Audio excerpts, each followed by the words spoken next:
पेट्रोलको भाउ फेरि आकाश पुग्यो आज, जनताको ढाड भाँचिँदा सरकारलाई कस्तो राज।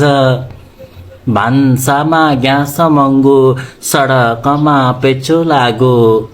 भान्सामा ग्यास महँगो, सडकमा पेट्रोल आगो।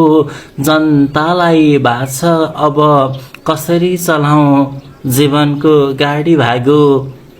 भाउ बढ्दा मन्त्री आसन, भाउ बढ्दा मन्त्री आसन। कुर्सीमा बसेर जनता चाहिँ दुःख बोक्छन्, पसिना र आँसु मिसाएर। पेट्रोलको ट्याङ्की खाली, मनमा भारी चोट। ए हजुर, पेट्रोलको ट्याङ्की खाली, मनमा भारी चोट। जनताको दुःख सुन्ने कोही छैन, बस त्यही चुनावको भोट। जनताको दुःख सुन्ने कोही छैन, बस त्यही चुनावको भोट। आज पेट्रोलियम पदार्थको भाउ 81-15 रुपियाँले बढेको छ। यस विषयमा तपाईँको आफ्नो विचार के छ, राख्नु होला है त।